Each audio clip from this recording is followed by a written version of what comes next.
43 বছরের পুরনো গাড়ি কিভাবে রাস্তায় থাকে? বিআরটি কি নাকে তেল দিয়ে ঘুমিয়েছিল? আফ্রিকার ছোট ছোট দেশগুলো তাদেরও রাজধানী দেখা, গাড়ি দেখি, কিন্তু এরকম লক্কর ঝক্কর এবং এইরকম গরিব গরিব চেহারা। বাংলাদেশটা এত এগিয়ে গেছে, এখানকার বাসগুলো দেখলে মনে হয় না বাংলাদেশের কোনো অগ্রগতি হয়েছে। বিআরটিএ যেখানে আছে, মোবাইল কোর্টের কথা বলছেন, 43 বছরের পুরনো গাড়ি কিভাবে রাস্তায় থাকে? বিআরটি কি নাকে তেল দিয়ে ঘুমিয়েছিল? 43 বছর, 43 ইয়ার্স ওল্ড গাড়ি, যে গাড়ি অ্যাক্সিডেন্ট করেছে তার বয়স 43 বছর। এটা পত্রপত্রিকা নিউজ হয়েছে, সেটা আপনাদের নজরে পড়েন। এই শহরে গাড়ির দিকে তাকানো যায় না। পৃথিবীতে আমি টেলিভিশনে লক্ষ্য করি, আফ্রিকার ছোট ছোট দেশগুলো তাদেরও রাজধানী দেখা, গাড়ি দেখি, কিন্তু এরকম লক্কর ঝক্কর এবং এইরকম গরিব গরিব চেহারা।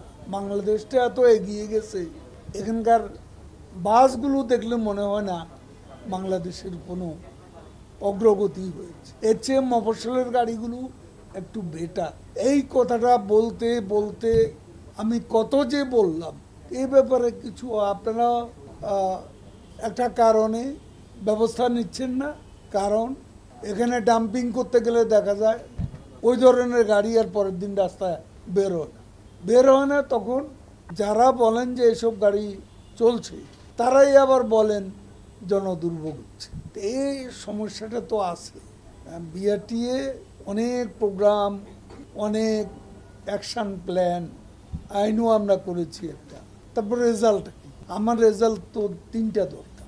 একটা হলো যানজট মুক্ত, আর একটা হলো দুর্ঘটনা নিয়ন্ত্রিত। দুর্ঘটনা বন্ধ হবে না, পৃথিবীর কোনো দেশে বন্ধ হবে না।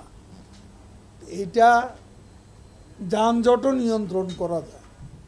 যানজটও একেবারে কোনো দেশে নেই, এটা সব দেশেই আছে। এখন এটা যানজট নিয়ন্ত্রিত এবং দুর্ঘটনা নিয়ন্ত্রিত কিছু আমরা যদি না করতে পারি এবং সড়কে পরিবহনে শৃঙ্খলা যদি না আসে, তাহলে আমরা নিরাপদ সড়কের স্বপ্ন দেখি কি লাভ? প্রতিনিয়তই কথা শুনতে হয়। প্রায়শ ঈদের আগে চেয়ে ঈদের পরে দুর্ঘটনা বেশি এবং মর্মান্তিক কিছু দুর্ঘটনা হয়েছে। তো এগুলো তো মন্ত্রী নয়, মানুষ হিসাবে আমাদেরকে কষ্ট দেয়।